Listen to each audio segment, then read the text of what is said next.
ವೀಕ್ಷಕರೇ, ಇವತ್ತಿನ ಈ ವಿಡಿಯೋದಲ್ಲಿ ಆದಿಕವಿ ಎಂದೇ ಪ್ರಸಿದ್ಧರಾದ ಪಂಪರ ಬಗ್ಗೆ ಕುತೂಹಲಕಾರಿಯಾದ ವಿಷಯದ ಬಗ್ಗೆ ಮಾಹಿತಿಯನ್ನು ನೋಡ್ತಾ ಹೋಗೋಣ.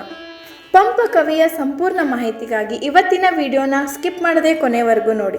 ಮತ್ತು ಇನ್ನು ಇಲ್ಲಿವರೆಗೂ ಯಾರು ನಮ್ಮ ಚಾನಲ್ಗೆ ಸಬ್ಸ್ಕ್ರೈಬ್ ಆಗಿಲ್ವೋ ಈಗಲೇ ಸಬ್ಸ್ಕ್ರೈಬ್ ಆಗಿ ಹಾಗೂ ಪಕ್ಕದಲ್ಲಿರುವ ಬೆಲ್ ಐಕಾನನ್ನು ಪ್ರೆಸ್ ಮಾಡುವ ಮೂಲಕ ನಾವು ನಮ್ಮ ಚಾನಲ್ನಲ್ಲಿ ಅಪ್ಲೋಡ್ ಮಾಡುವಂತಹ ಎಲ್ಲ ವಿಡಿಯೋಗಳ ನೋಟಿಫಿಕೇಷನನ್ನು ತಾವು ತಪ್ಪದೇ ಪಡೆದುಕೊಳ್ಳಬಹುದು. ಹಾಗಿದ್ರೆ ಬನ್ನಿ ವೀಕ್ಷಕರೇ, ಇವತ್ತಿನ ವಿಡಿಯೋನ ಸ್ಟಾರ್ಟ್ ಮಾಡೋಣ. ವೀಕ್ಷಕರೇ, ಸಾಕಷ್ಟು ಕವಿಗಳನ್ನು ಕನ್ನಡ ಸಾಹಿತ್ಯಕ್ಕೆ ಕೊಡುಗೆಯಾಗಿ ನೀಡಿದ ಮಣ್ಣು ನಮ್ಮದು. ಕನ್ನಡ ಭಾಷೆಯ ಕಂಪು ಕವಿ ಪುಂಗವರ ಲೇಖನಿಗಳಲ್ಲಿ ಸುಲಲಿತ ಕಾವ್ಯವಾಗಿ ಸುಲಲಿತ ಕಾವ್ಯಧಾರೆಗಳಾಗಿ ಇಂದಿಗೂ ಚಿಮ್ಮುತ್ತಲಿವೆ. ನಮ್ಮ ನಾಡು ಕಂಡ ಶ್ರೇಷ್ಠ ಕವಿಗಳಲ್ಲಿ ಆದಿಕವಿಯಾದ ಪಂಪರು ಕೂಡ ಒಬ್ಬರು. ಇವರನ್ನು ನಾವು ಕನ್ನಡದ ಮಹಾಕವಿ ಪಂಪ ಎಂದು ಸಹ ಕರೆಯುತ್ತೇವೆ. ವೀಕ್ಷಕರೇ, ಪಂಪ, ಪೊನ್ನ, ರನ್ನ ಈ ಮೂರೂ ಜನ ಕವಿಗಳನ್ನು ಕನ್ನಡದ ರತ್ನತ್ರಯರೆಂದು ಕರೆಯುತ್ತೇವೆ. ಈ ಮೂರು ಜನರಲ್ಲಿ ಪಂಪರು ಆದಿಕವಿ, ಮಹಾಕವಿ ಎಂದೇ ಗುರುತಿಸಿಕೊಂಡಿದ್ದಾರೆ. ಗದ್ಯ ಮತ್ತು ಪದ್ಯ ಶೈಲಿಯ ಸಮ್ಮಿಲನವಾದ ಚಂಪು ಶೈಲಿಯಲ್ಲಿ ಪಂಪ ಕವಿಯು ಆದಿಪುರಾಣ ಮತ್ತು ವಿಕ್ರಮಾರ್ಜುನ ವಿಜಯ ಎಂಬ ಎರಡು ಮಹಾನ್ ಕೃತಿಗಳನ್ನು ರಚಿಸಿದ್ದಾರೆ. ಧಾರವಾಡ ಜಿಲ್ಲೆಯ ಅನ್ನಿಗೇರಿಯಲ್ಲಿ ಭೀಮಪ್ಪಯ್ಯ ಮತ್ತು ಅಬ್ಬನಬ್ಬೆ ಈ ಇಬ್ಬರು ದಂಪತಿಗಳ ಮಗನಾಗಿ ಜನಿಸಿದ ಮಹಾಕವಿ ಪಂಪನ ಕಾಲವನ್ನು ಕ್ರಿಸ್ತಶಕ 902ರಿಂದ ಕ್ರಿಸ್ತಶಕ 950 ಎಂದು ಹೇಳಲಾಗುತ್ತದೆ. ಇಮ್ಮಡಿ ಅರಕೇಸರಿಯ ಆಶ್ರಯದಲ್ಲಿದ್ದ ಪಂಪರು ಗಣಿತ, ವ್ಯಾಕರಣ, ಅಲಂಕಾರ, ಸಂಗೀತ, ನಾಟ್ಯ, ವೈದ್ಯಶಾಸ್ತ್ರಗಳನ್ನು ದೇವೇಂದ್ರ ಮತ್ತು ಮುನೀಂದ್ರ ಎಂಬ ಗುರುಗಳ ಬಳಿ ಅಭ್ಯಾಸಿಸಿದರೆಂದು ಇತಿಹಾಸಗಳಲ್ಲಿ ತಿಳಿಸಲಾಗಿದೆ.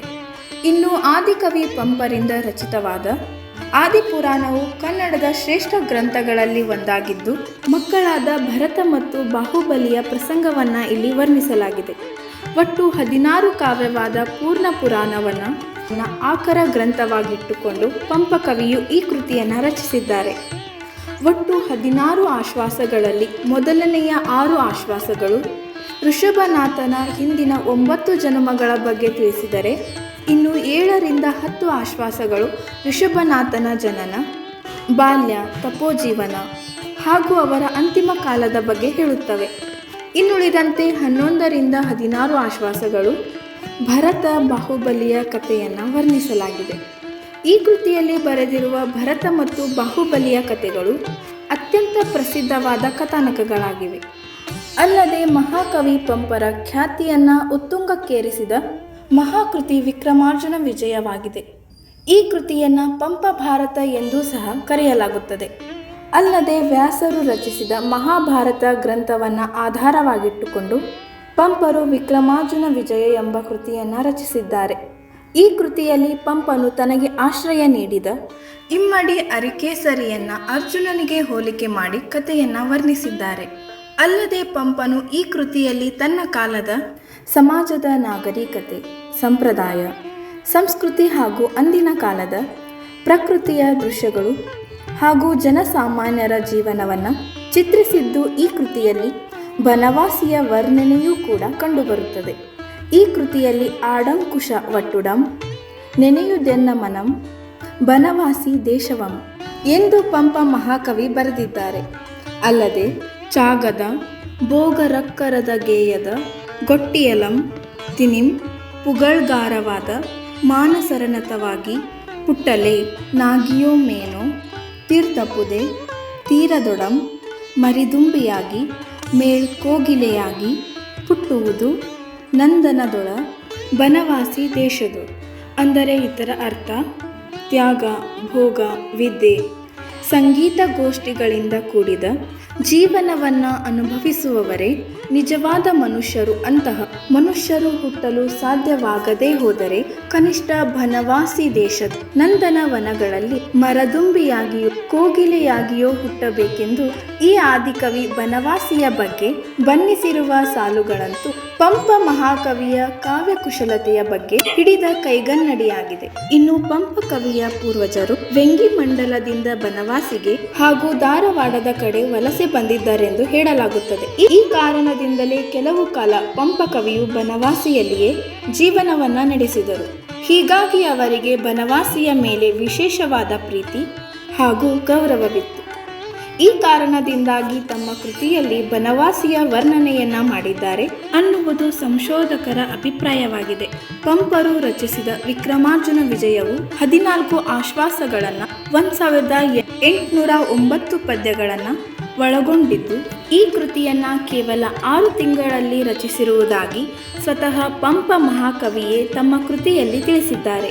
ಈ ವಿಕ್ರಮಾರ್ಜುನ ವಿಜಯ ಕೃತಿಯನ್ನು ಓದಿ ಅರಿಕೇಸರಿ ಧರ್ಮಪುರವೆಂಬ ಅಗ್ರಹಾರವನ್ನು ಪಂಪರಿಗೆ ನೀಡಿದರೆಂದು ತಿಳಿದುಬರುತ್ತದೆ.